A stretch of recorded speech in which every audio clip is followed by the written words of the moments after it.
It is no secret that during the pandemic, many of the world's wealthiest people have only gone and got themselves richer. I saw a statistic that was floating around, which I was absolutely gobsmacked by, that said if you were able to earn £100,000 every day for the last 2,000 years, you still would not be as rich as the founder of Amazon, Jeff Bezos. And did you know he's only the second richest person in the world? Many moons ago, a philosopher and advocate for social change made this comment.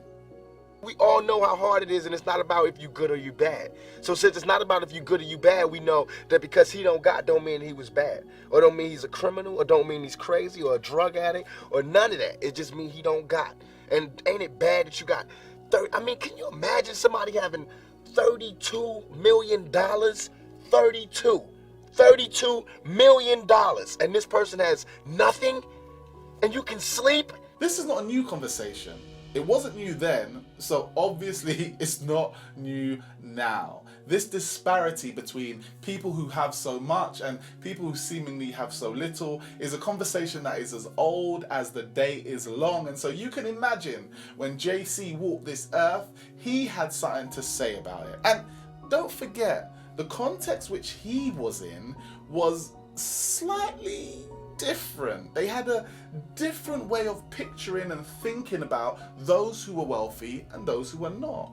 In fact, they believed that those who were wealthy because God had blessed them. They were rich because God had allowed them to have these riches. God was pleased with them, and that's why they had all of this stuff. And so the flip side was also true. If you were poor, if you were ill, if you had infirmities, this was because you deserved it. You had done something, or your grandfather's father's father had done something, or maybe mother, and that had passed down all the way to you. And so now you are simply having the consequences of yours or your family's actions. But it goes a little bit deeper than that. They even believe that those consequences and the wealth and the prestige and all that you had would continue on into life after, that you will spend your eternity being blessed, being on the good side of God, being in God's favor. And the opposite would be true, that if you didn't have God's favor here on earth, that would also continue into eternity.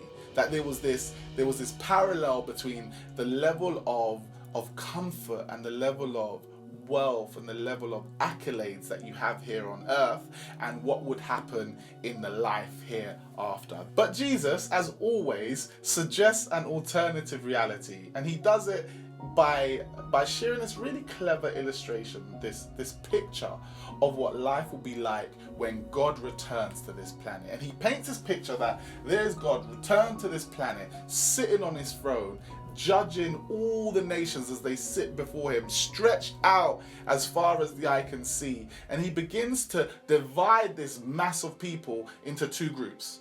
On one side, he has the people who are going to spend eternity with him, and on the other side, he has the people who are only fit for destruction.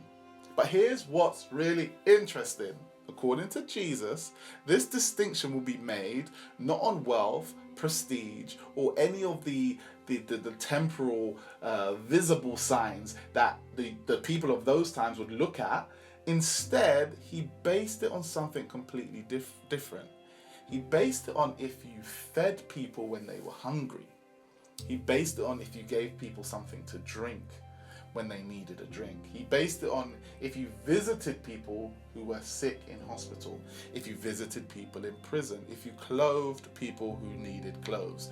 Those who did those things were going to spend eternity with him, whereas those who didn't would spend eternity without him. And this is such a powerful image, and I want you to not lose how impactful this was.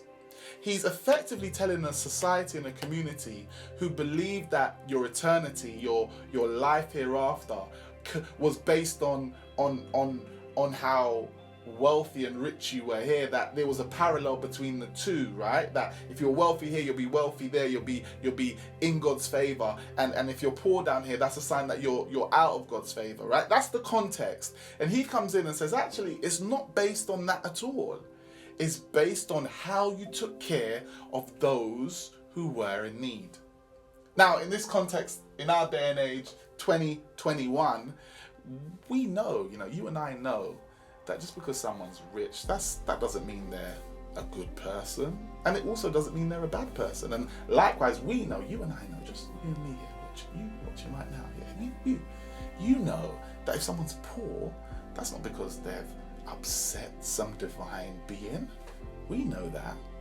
But what we believe down here much more is that the mistakes we make, or the negative things we do, or the things that we hope that no one finds out about, we believe that it's going to be those things that keep us out of eternity with God. But actually, the story is as powerful today as it was then.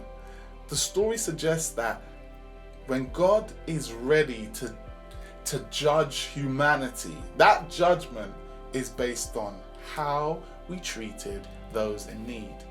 So my friends, this isn't about being rich or being poor.